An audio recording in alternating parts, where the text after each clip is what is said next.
GM. Welcome to another episode of Web3 Academy, your one trusted source to capitalize on the next big phase of the internet. Don't get caught in the hype cycle. I'm Jaybird, and I believe that MPC is going to change the world.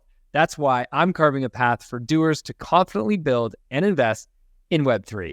Now, if you're wondering what MPC is, if you have heard of it, you know it is the tech that makes seed phrases no longer necessary in wallets. If you haven't heard of MPC and you're wondering what the heck I'm talking about, today's episode is going to bring you up to speed. Today, we have Zhen joining us, the co-founder and CEO of Web3Auth, which is a leading wallet provider for the Web3 space. Mostly, they are wallet as a service, sort of behind the scenes. And a lot of people haven't heard of Web3Auth the same way you've heard of MetaMask. But Web3Auth is really one of the key infrastructures of Web3 and of crypto, because we all know how much the onboarding experience is so important. And Zhen is just dropping knowledge in this show. If you're a brand or you're a business that is entering Web3, or if you're in Web3, you need to listen to what Zhen, the advice Zhen gives, and the data he gives on conversion rates of wallets that have seed phrases versus wallets that don't have seed phrases. Whoa, it's wild.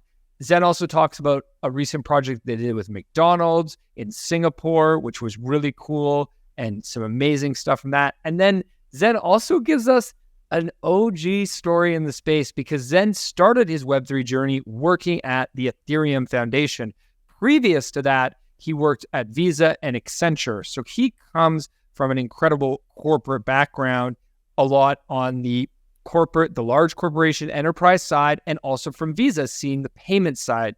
But Zhen then went to work at the Ethereum Foundation. And being early at the Ethereum Foundation, he was around when Ethereum forked, when there was the story of the DAO, which, if you don't remember that story, Zhen gives a great recap of what happened with the DAO, why Ethereum forked, and then what he ended up working on at the Ethereum Foundation was the first bridge ever built, which was built as a result of the Ethereum fork. So he talks us through that. We talk about bridges. We also talk about what trends he's seeing in the space as a result of the data he has access to, because Web3Auth is behind over 12 million monthly active users that are using Web3Auth's wallet as a service to enter their apps, to enter their wallets. So you're going to want to listen to this episode, because Zhen is just a joyful spirit. It is so full of so much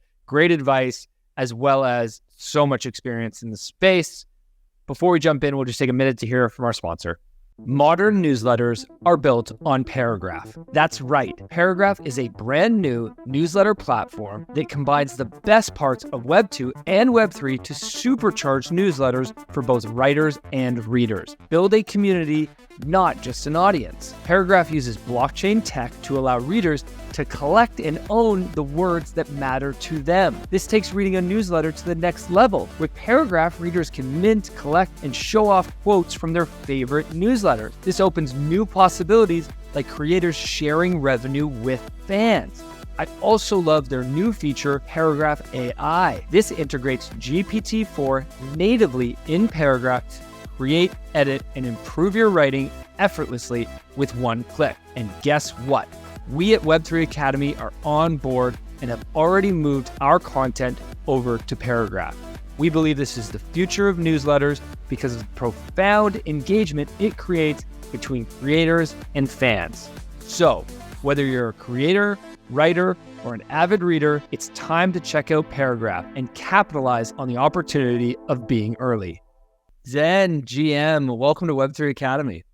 Hey, no, thanks so much for having me. It's a pleasure. It's honestly, the pleasure's all mine, because doing prep for this show really made me realize, and I was saying this to you before we hit record, how big Web3Auth is, how many wallets you're involved with, how many apps you're involved with, and yet how many of our listeners, I'm sure, have not heard of you before. So I'm really excited to tell them more about Web3Auth and tell them how we're going to onboard the masses finally to Web3 because we're going to improve the UX and we're going to make it better. It's just big smiles all around for me here.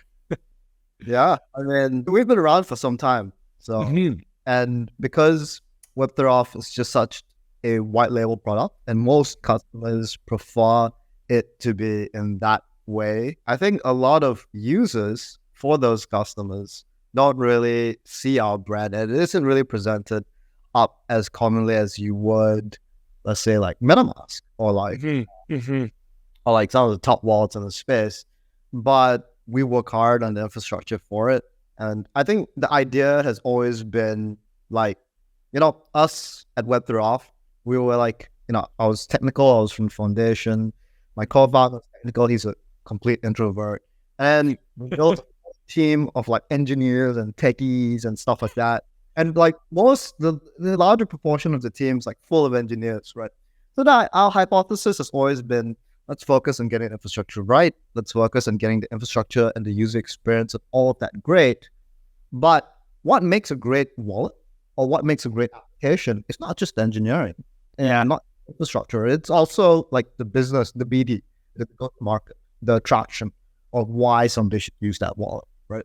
And so like we've always focused on getting that infrastructure component super right and then and then like working with the best people who really want to take this and go to market, making sure that they don't have to think about anything.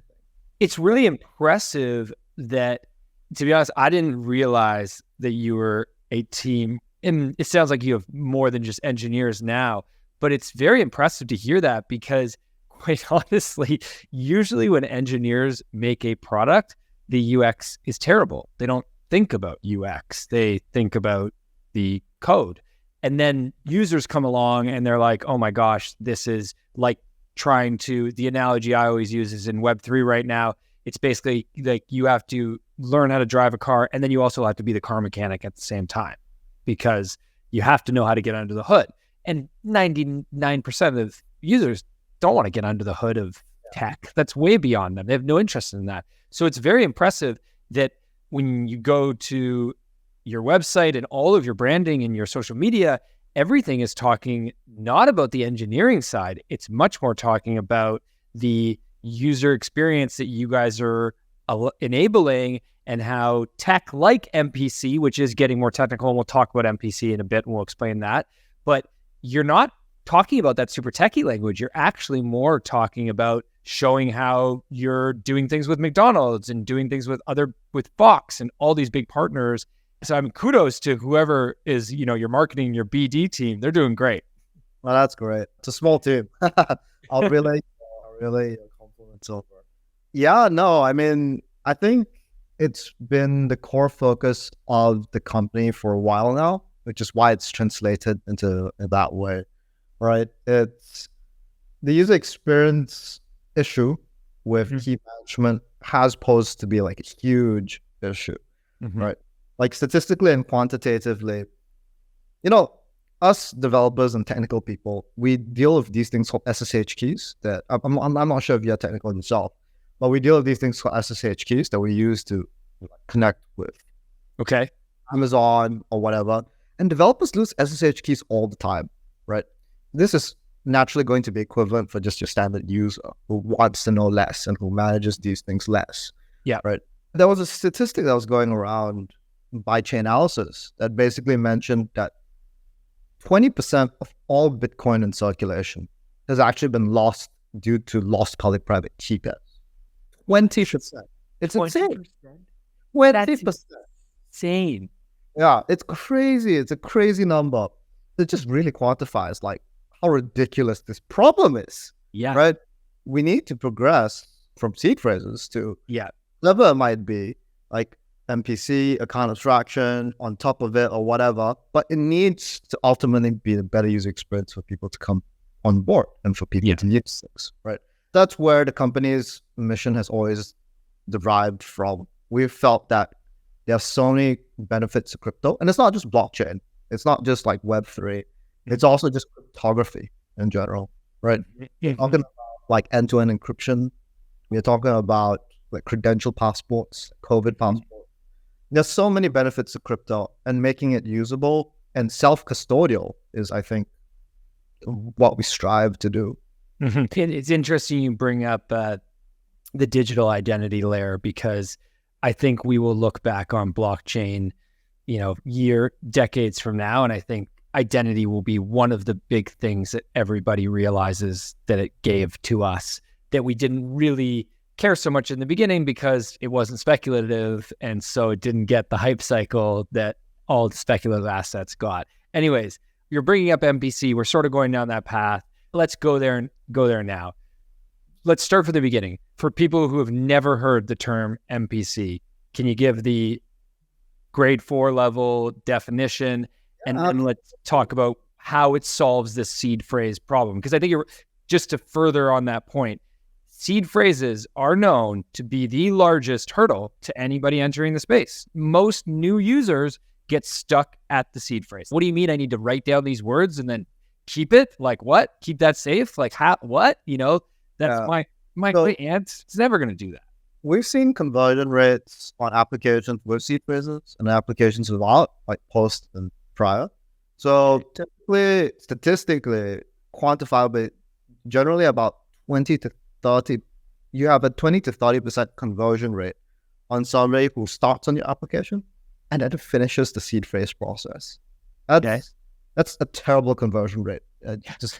Typical application conversion rates are about 60 to 70%, which is what you hit after you integrate Web3Auth, for example. And let's be clear, you're not talking about like a conversion rate of somebody from the landing page. You're talking about the conversion rate of somebody they want to sign up. They've clicked to sign up, and they're just not going through the sign up process. 20 to 30% not going through a sign up process. There's something wrong with your sign up process. 20 to 30% going through your sign up.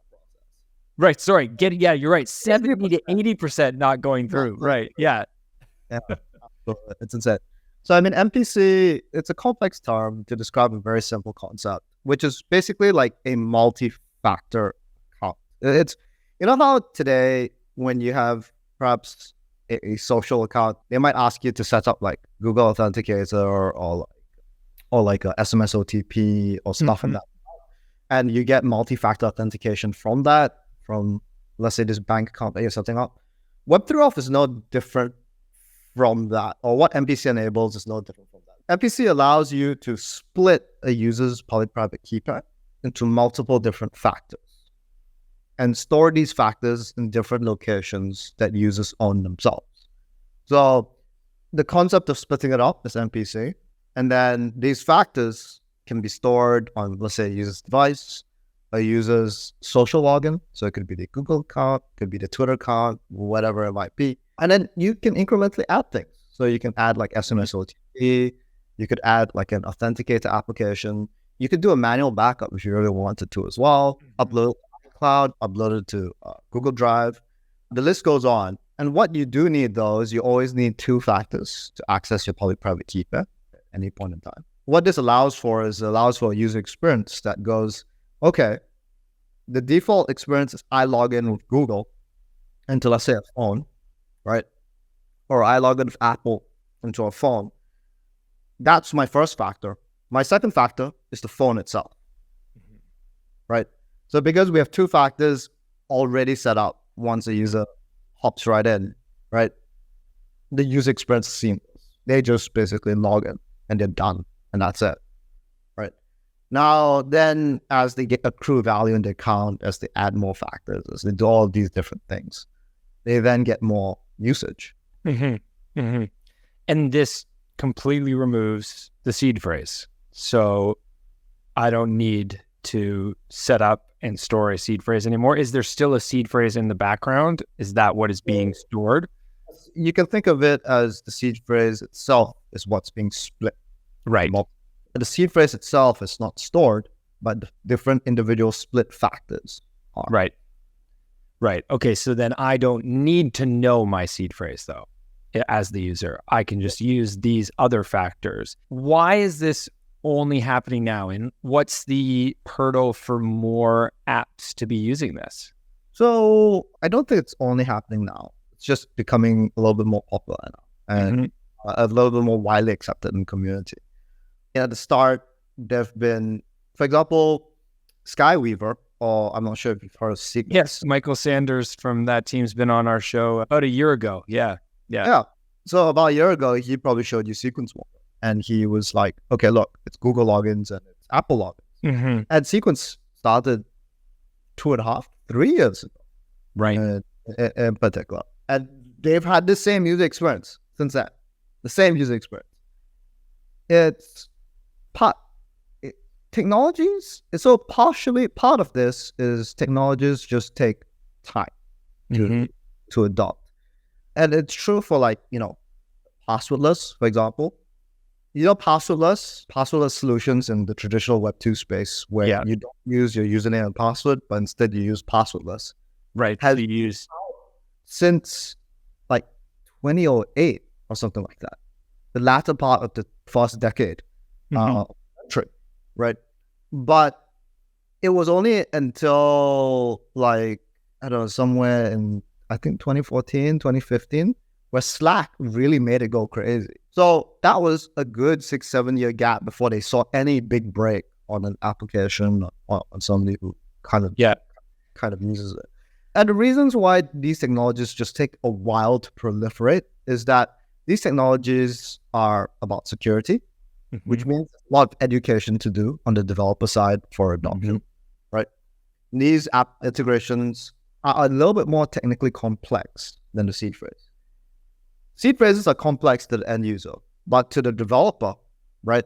Seed phrases are simple. It's, dude, I just give you a seed phrase. To the user, it's a nightmare, right? But like to the developer, it's so simple. Right. That's relative to going and like integrating like Web3Auth or something like that, or MPC. These are like, schemes which are very, very academic and very, MPC is like a huge field in itself, which existed before crypto, before Web3, and got popularized for this particular use case, actually. It's education, developer experience versus, just plugging in a seed phrase. And then last but not least, it's also user education, right? The first people who pioneered this, people like Sequence, which Sequence is powered by Web3Auth, right? Like the people like Sequence, the people like back then, there's like KuCoin, Good Dollar, Startbot, the people who pioneered this, right? Had users come to them and go like, oh my gosh, what are you doing with my keys? Because nobody understood. These guys are the pioneers literally in the space doing this. So it's, again, user education, developer education, and then lastly, it's like the developer ease of integration. It's multiple stakeholders. And when you have so many stakeholders involved in new tech, it takes time, as you said. I just want to jump back to, you mentioned Skyweaver. For listeners who don't know Skyweaver, one of the leading blockchain games. You can go back about a year ago, listening to our show with Michael Sanders from that team. And if you want to play an awesome blockchain trading card game, go play Skyweaver. Highly recommend it. You mentioned Slack being a key moment to pushing people into that way of passwordless sign up for an account. So it's always interesting how, and this keeps coming up in the show, that we're at that moment where it's time for consumer apps in the crypto and blockchain space. We're finally ready. We have the tech and the infrastructure is ready. Is wallet UX the key? And can you give us some examples of who is doing that? To be honest, I don't think wallet UX is the key anymore. I think the wallet UX is here. It is actually here. And we've seen different applications now that have managed to get a break in different ways. StepN, for example, I was on Web3Auth, a couple of others, right? And you're seeing lots of big brands kind of do this as well. And it all feels seamless. The NFT claiming process. Some of them don't scale so well, like because of the underlying blockchain. But like with L2s, with all of this, we're getting there. We're almost L2 and more or less there. I actually think the next thing stopping us, I think it will come, by the way. It's on its way. I don't think there's really just the uptake of what is going to be the next few use cases. And because we are in a high interest rate environment for the first time, in crypto's history. Yeah. Right. I think what this would may translate into something very different from what we are typically expecting. Right. You've got your standard social applications that, Farcaster, Lens, CyberConnect, which are attempting different forms of identity or social network. You got Friended Tech, which is a new form of consumer application, so on and so forth. You've got that segment of consumer applications that people are, experimenting and trying with, and maybe something there would make a huge break. Friends, great. I don't like 100K users is nothing compared to your typical. Yeah, it's already falling. It's already falling off a cliff. That's basically it. And they'll need another big break. They'll need to innovate, and they'll need to make it. Yeah, and people are forking it, and I do think that it could go somewhere, but it's small audience right now. It just got a lot of attention in a short period. It's a great start. Don't get me wrong. Yeah, it's totally. And they'll have to work hard, and they'll continue iterating, and I hope that they make another good break. Right? Yeah, I actually think the tech is here. It's all about the use case. Yeah, and I agree. It's so interesting to hear. I didn't expect you to have that answer. I was expecting you to say that wallet UX is the key and that, Web3 Auth is the solution to that. So we're here basically. So it's here. I don't know. If you're a developer, I do think it's not like we're new, And no, I think that it's the users and the new users where their first interaction with blockchain is not going to be buying or selling crypto. It's usually going to be a free NFT or something free that they gain from an existing brand or from playing a game. It's free first is usually, I think that's the path that we're going to take. And then they'll start to spend money. And so if it's free first, I don't really want to set up a wallet and do all these complex things. That's not what I'm here for. I'm not here for self-custody, right?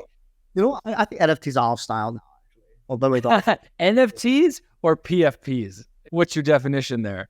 I mean, PFPs, I think they're relatively the same. I think both are PFPs sound a bit fresher, but nobody knows about them yet in mainstream.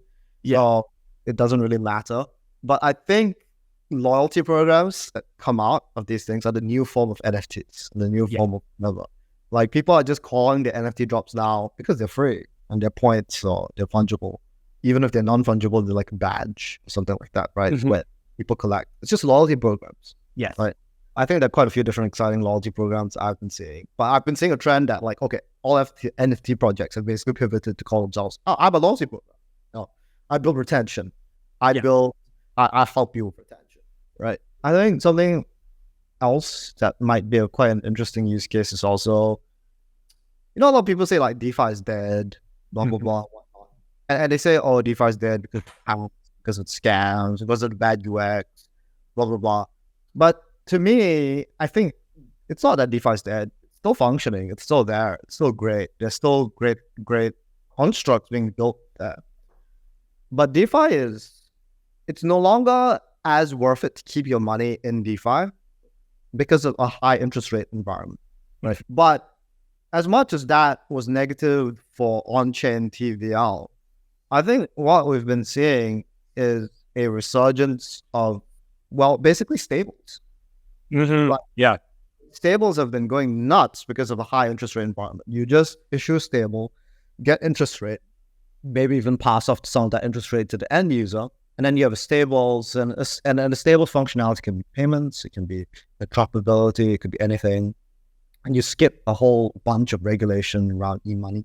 It's nice, right? I think, so as much as it has deprecated and lowered the TVL on some other constructs like liquidity pools, all of those that used to give decent yield, right? And now people would rather just put in treasury bills. It has flourished a different segment that is like stables. Yeah. And stables is arguably the best thing that blockchain has given us in terms of impacting the most amount of users globally.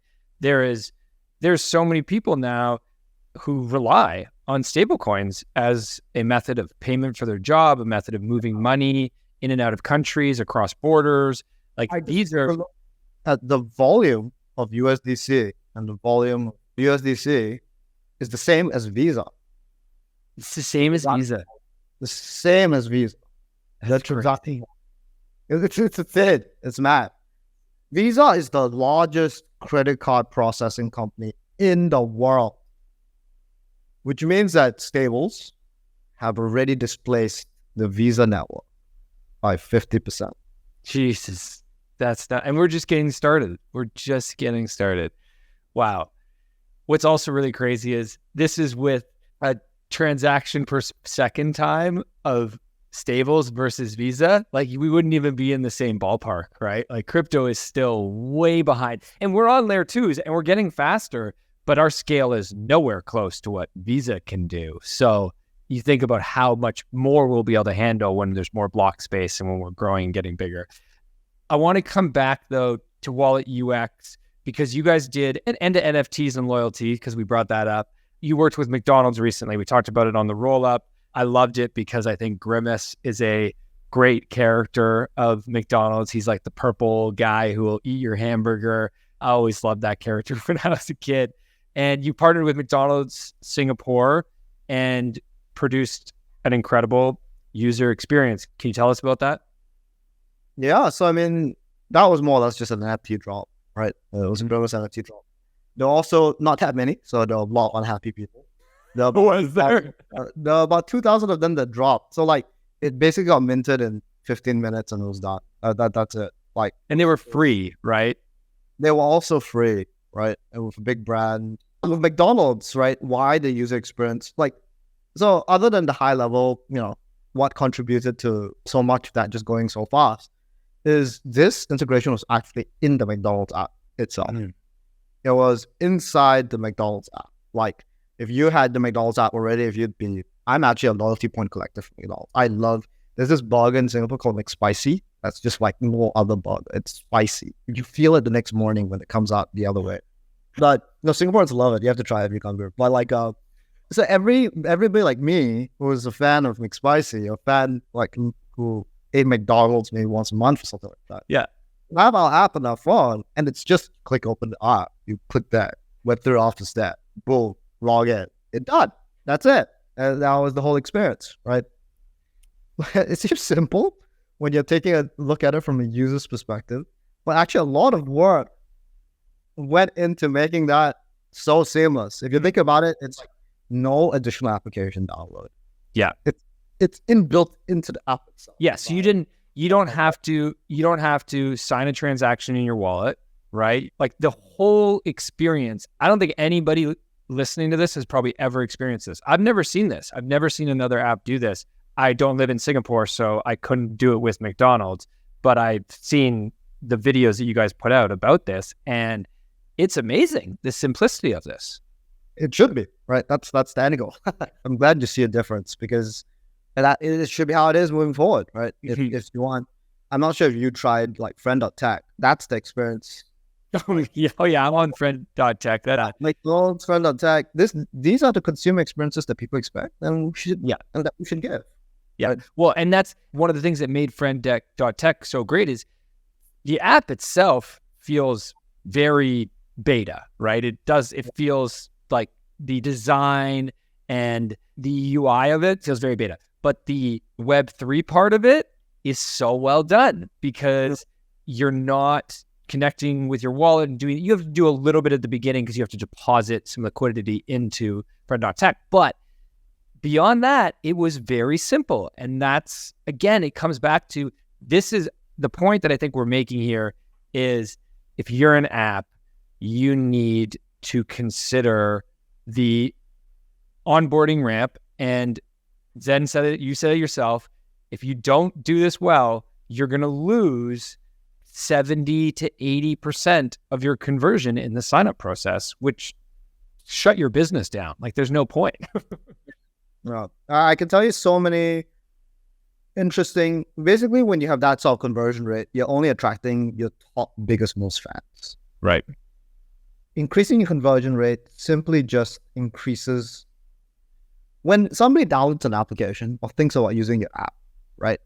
We all have like brains of monkeys. We have super short attention spans, right? You either provide to me value within the first 10 seconds, or I literally just leave the application and I'm done, right? And I'll never come back, right? And like what Web3Auth and these experiences allow you to do is allows you to capture that 10-second window instead of just those hardcore fans that would sit 6 minutes through your onboarding process. Yeah. So important. Okay, I want to shift gears. I want to talk about bridges because you built one of the first bridges, I believe, when you were at the Ethereum Foundation, or maybe just after. You can tell us about the time frame of when you built that. So, and bridges they're one of the biggest problems we face in Web3. Most scams and hacks, I don't remember what the number is now, 800 billion, I think. I don't know, it makes me sick that the number of money that's been extracted as a result of hacks and bridges. We had a podcast a few weeks ago where we actually talked about L2s and bridges and that problem. So if you want to go back, you can go deeper into the problem. What I want to ask you, Zhen, is what is bridges now, and like what are they going to be in the future? Are we going to continue to use bridges? Will we have bridges? Is there going to be this competitive marketplace, or will bridges be abstracted? Where do you see it going? So I definitely think bridges are going to be quite abstracted. My history of bridges is quite technical, less BD or less push out related. What I did was, as part of my time in Ethereum Foundation, I was doing like off-chain scalability in general. Back then, when Plasma was cool, that Polygon's built on, and then optimistic rollups took over and made it irrelevant. But back then, Plasma was super cool. That was what I was working on. And then one of the projects that I also got looped in on, or basically actually led, was this thing called Peace Bridge, which was the first bridge actually between EVM chains. The reason why it's called Peace Bridge is, I'm not sure, are you familiar with ETC by any chance? Ethereum ETC? Yeah, Ethereum Classic. No. Oh yeah, Ethereum Classic. Yep. Okay, so like, I think this might be interesting to viewers because yeah, please. Well, I might have forgotten about it anyways. So like, back when Ethereum just started, right, there was this DAO, and it was the first DAO, and it was called the DAO. This DAO was going to be a venture studio and a big venture fund that would basically be the first DAO, but at the same time invest in other applications, other use cases that would be on Ethereum. Now, this DAO went on chain. It was the biggest thing. Everybody put money into it. Joe Lubin, everybody. Everybody was, because there was nothing to put liquidity into at that point. Imagine a world without Uniswap, without any of these other constructs. No NFTs, nothing. People just had ETH and they were very happy transacting it. And this new shiny, the DAO comes up where you could put in your money and you invest in the future. Wow, people threw in the money, man. And then what happened was the smart contract got hacked.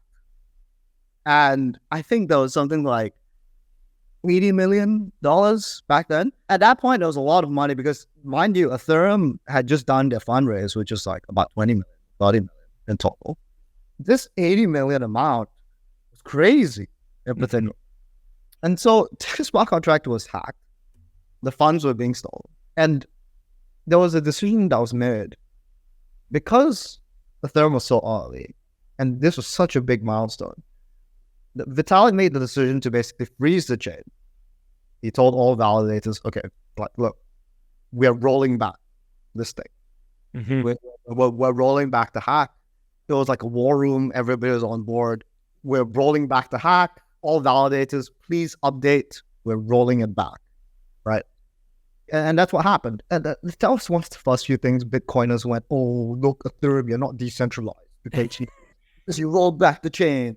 But I think from a very quantum perspective, it made a loss. From a pure Kantian perspective, yes, Bitcoiners are right. But the world is utilitarian. And I mean, I very strongly believe that was the right decision. Why should hackers 80 million? That just destroyed the community back then at that point. And so the chain was rolled back. But of course, you had detractors to that decision, right? Some people felt that like, hey, it should be the true chain. Obviously, some of that probably might have been the hackers themselves. But basically, so Ethereum split into two chains, Ethereum and Ethereum Classic. In Ethereum Classic, the hack happened. In Ethereum, the hack didn't happen. And there was the split initially was about 80-20. 80% of the community went with Ethereum and 20% of it went with ETC. So a decent chunk. Decent chunk. Yeah. Decent chunk went with ETC. And that was like market volume back then. And so there was lots of fiascos that occurred during that time. But like fast forward maybe about 6 months, 9 months, right? Actually, like, yes, there was a lot of animosity on both sides, but, both sides just kind of wanted to have peace and work together. And so both funded this project called the Peace Bridge, which for me was a fun thing to do as well, which was one of the first few bridges that bridged Ethereum and Ethereum Classic, basically. And it was a chain of proof bridge. So what we mean by chain of proof is that there are different types of bridges, right? And one of the more safe construct of bridges, incredibly inefficient, and I'll get into why, is bridges which relay block headers. And this only works on proof of work chains, by the way. It doesn't work on any other chains. It only works on proof of work chains. So back then, everything was proof of work. Everything was proof of work back then, yeah. So the way it works is you relay block headers from one chain to another chain.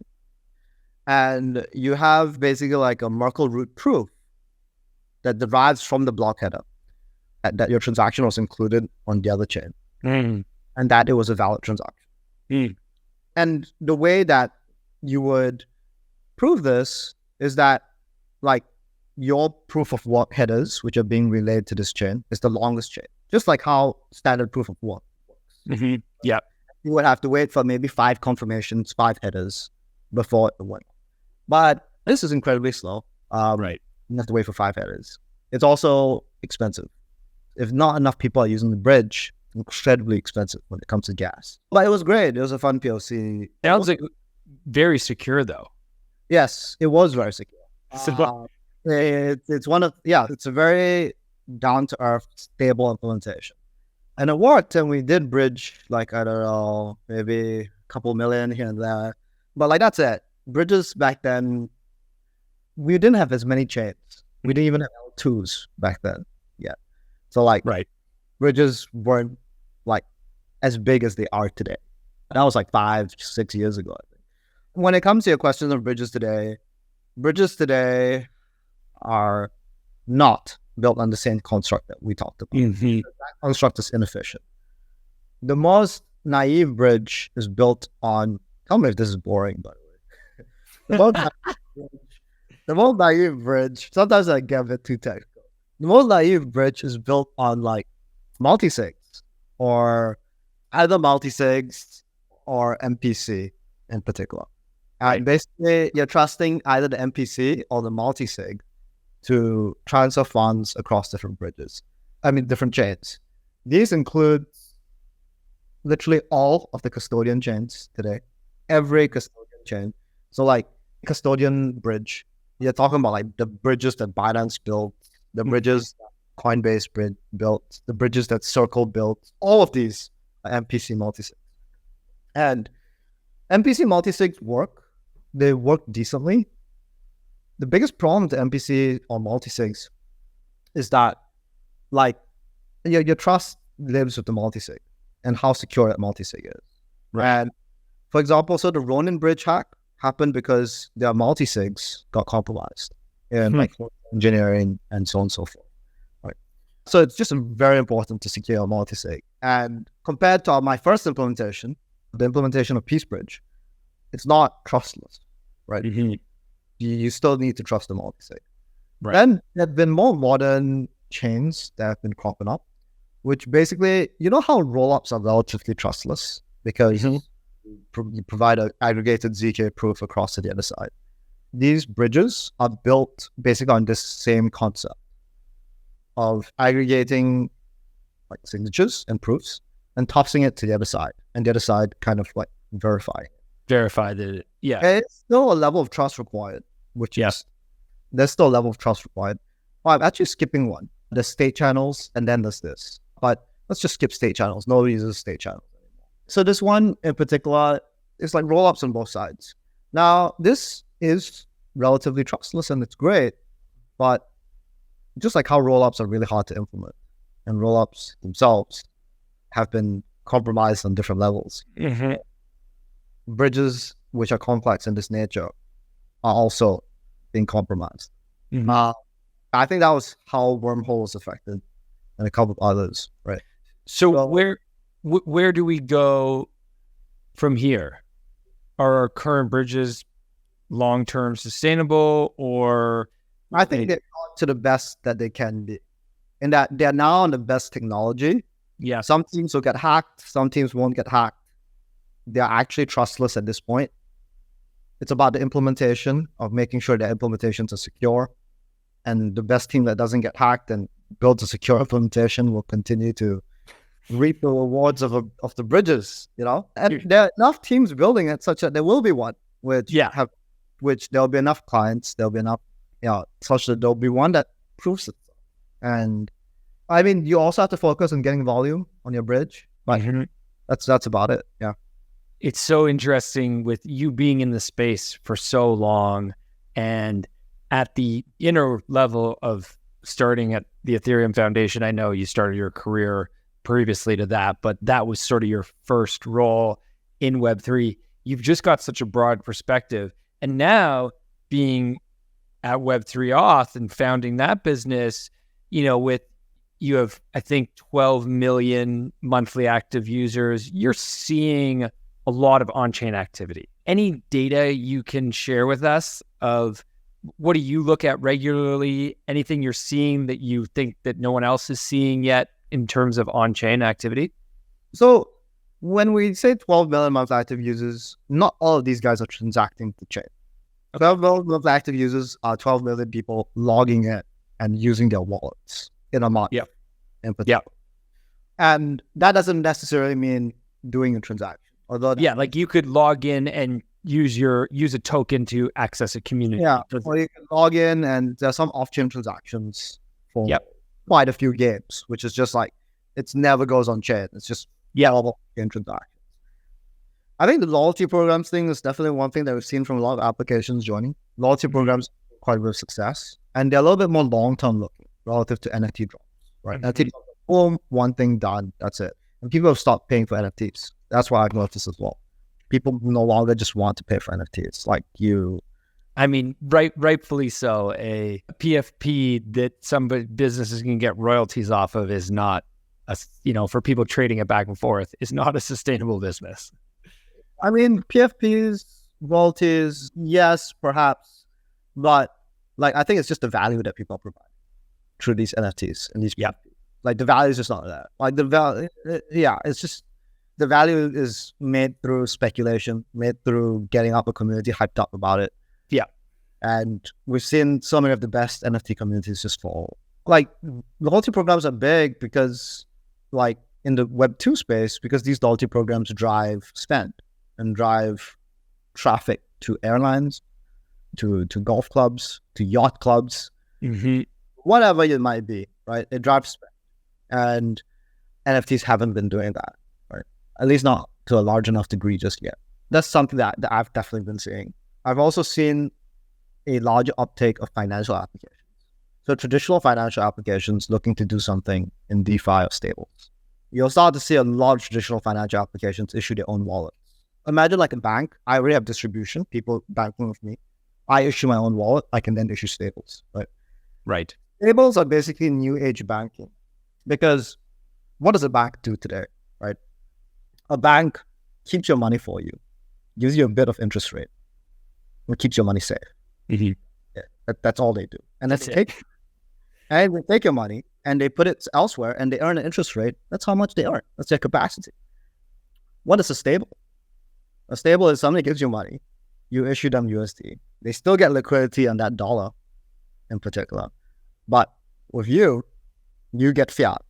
You put that fiat into like T-bills, earn an interest rate, and get money. It's a new age bank. It's the same thing. So I think it's just the next disruption. That's just clear. You think we will see TradFi banks issue their own wallets? Not just banks. You're talking about digital wallets. We've already seen PayPal issue their own. Yeah, PayPal did the stable. We talked about that a lot on the podcast, which is big. Yeah. And you'll start to see like lots of them fall. But PayPal's fintech, they're a bit more new age. Like just the concept of, I'm trying to imagine like JP Morgan or Bank of America issuing a crypto wallet seems crazy. JP Morgan is super focused on it.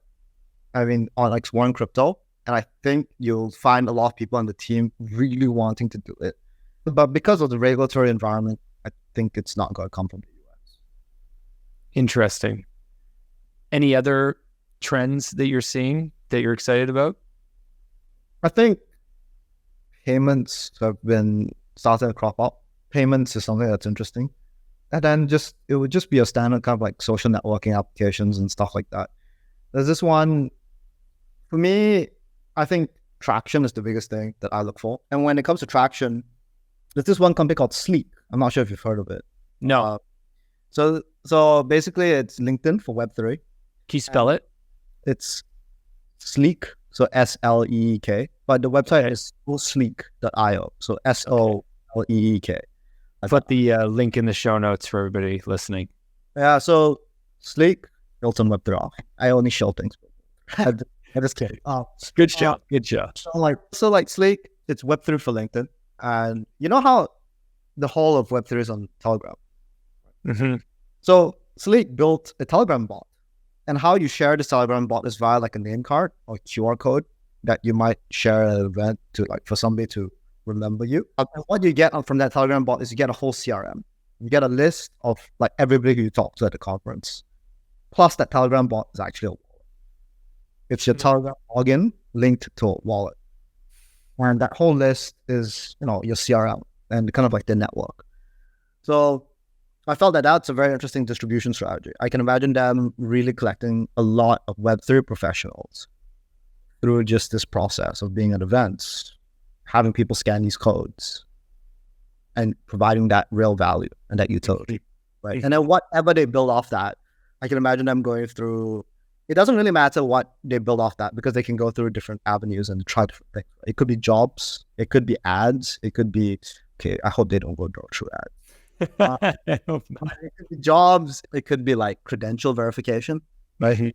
Are you actually from this company? Did you actually work here? A whole host of things, but traction is what matters most, right? Yeah, fascinating. Okay, before we wrap up here, I got a couple speed round questions to have some fun, although we've had fun throughout here, but I want to give you a chance. You gave a little bit of a show for Web3Auth there as part of being part of GoSleek, but I want to give you a chance to tell our audience a little bit more about Web3Auth. Where can they find you guys online? How can they learn more? Yeah, so if you liked hearing these applications and these consumer-based applications and these use cases, check us out. Typically, I think a lot of the applications that integrate us are very, very consumer-facing and like UX focused in particular. That's the demographic that we typically attract. And we love to work with teams that are just targeting real value, right? I think I'm so sick of like the one-off drops, the one-off like airdrops, the building. I'm more keen and curious on like, yes, hype is important, but the value that we're providing behind that. Couldn't agree more. Yeah, and like hit us up on Web3Auth.io, or you can follow me on my handle on Twitter, Zhen Yu. Other than that, it's a pleasure being here, man. Yeah. We'll put the links that you mentioned to Web3Auth's website into your Twitter in the show notes so people can follow you and message you if they want to get involved. Couple final questions just to have a little fun here. Usually I ask, what's an NFT you'll never sell? But now I'm curious if you even purchased any NFTs or got caught in that hype cycle at all. I mean, I do have some NFTs. I think for me, it's just the CryptoKitties. Like, just because they're worth nothing now, or because of the sentiment? I like cats, and cats are cute, and they are at a reasonable price. I actually saw that you, in your Twitter bio, you like cats, key management, and Krispy Kreme. I think those are three things that go great together. Yes, always. Yeah. Do you have Krispy Kreme in Singapore? We do, and it's one of my favorites. Just the standard Krispy Kreme, the standard donut thing. It's a delight. They're incredible. They're incredible. We got Tim Hortons here in Canada, and I like it. I'm a fan, but it doesn't hold a candle to Krispy Kreme donuts. They made it different. I don't know how they design that donut. Like, it's different. Okay, one thing you've bought recently for under $100 that brings you joy does not have to be a digital product. I bought this pepper. Okay. It's this posh black pepper from Sarawak. And black pepper goes in so much of our foods, right? Black pepper is so fragrant. It's crazy. It's mad. It adds such a different flavor. And I've just been really enjoying it. Oh, I love that. That's a very specific, good answer. Well done. Okay, last question. That would cost somebody $30 if somebody was looking for that. Perfect. Last question. If you had a billboard that 1 billion people were going to see, what would you write on it? I would just write Web3Auth. The marketer comes out, and then maybe a QR code in the corner to redeem, to set up your first wallet with MPC, or to redeem an NFT for free and then set up your wallet. Yeah, something commemorative, something like that. Or we would partner with like McDonald's. The back door to get your own grimace. I mean, yeah, exactly. That's exactly what we would do. Zhen, thank you for the time. It's been a pleasure. Really appreciate you sharing all these lessons with the space and with our listeners. Appreciate you and your team for everything you're building. We need everything you guys are doing, and all wallets and apps out there, basically all brands out there that are considering getting into Web3 should be getting in touch with Web3Auth, because you make it a great experience for the users. Thank you. It's just been an absolute pleasure here. Thanks for the kind words. And if anybody interested out there, also we're hiring. So if you're interested in engineering roles, as well as a social media role, actually, we're actively looking. All right, cool. We'll make sure we post those roles in our Discord for our community to check out. Lots of people listening are looking for opportunities in Web3, and not a lot of people are hiring right now. So it's great to hear that you are. Zhen, thanks again for the time. Thanks so much for listening in, everybody. Have a great day. Thank you for listening to Web3 Academy, your one trusted source to capitalize on the next big phase of the internet. If you enjoyed this episode, please share it and subscribe, or follow so that you don't miss the next one. While you're at it, there's a link in the description for our free newsletter where we provide timely and relevant Web3 insights so you can confidently build and invest in Web3. Make sure to subscribe today. One final note. This podcast is for educational purposes only, and nothing we say is financial advice. Crypto and Web3 are risky, and you should never invest more than you're willing to lose. Thank you, friends, and see you in the next one.